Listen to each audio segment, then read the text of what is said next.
Okay, so here's a little shout out to Steve Torek, who asked in a thread that we to a post that we had put up a while back. He was asking about mouthpiece choices, how to choose the right mouthpiece. Well, Bobby likes to kid that he's broken it down into 5 very expensive ways to do it. I've broken it down into 4 lesser expensive ways, but you're welcome to pay a lot more money if you want to. It's cost me a lot over the years. I know that. I can't tell you how many paperweights I have and how many drawers are filled with mouthpieces. But the first thing, Bobby and I think we both agree on this, is to choose the rim. But how do you choose a rim without looking at the entire mouthpiece and how that feels and sounds and responds? Well, what do you do? Well, it can be tricky, but for me, I have to try to give it a fair shake. You know, I can't be trying too many things, you know, in one sitting.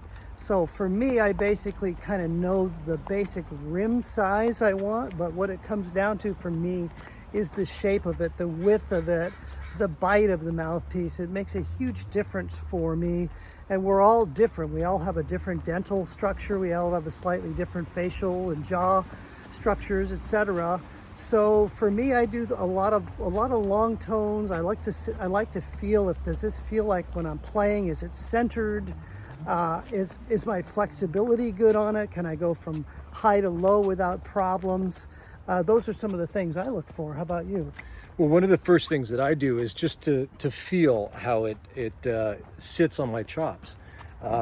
Before I even play it, I just put it up to my chops, and does it naturally feel good and comfortable? And am I going to want to spend some time even exploring the mouthpiece further and seeing how it responds? So for me, it's kind of like trying on a pair of shoes, you know? Yeah, I guess you're right on that. I guess, you know, I do put it up to my face, and I can always tell, right, pretty much from the feel of it, if it's not going to work. Sometimes I can't tell if it's going to work perfectly or not, but you're right. I would agree with that.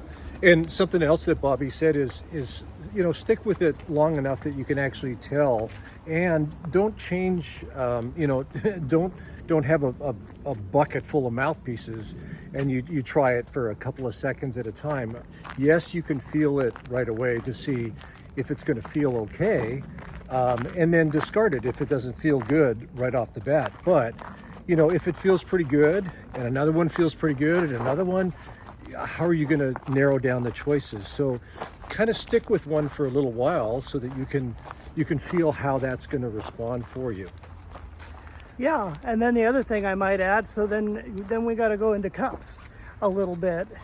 And it depends, for me, it depends on what type of music I'm going to be playing on that particular mouthpiece. Am I using this to play lead on? Am I using this to play shows on, to play something legit? So, you know, I'll experiment with those to see what kind of feeling there is with that. And of course, with different backbores, to see if there's a good resistance match for me and my horn.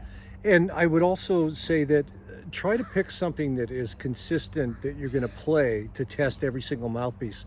If you're playing something different on every mouthpiece, you don't know what is common or what's different or what's responding.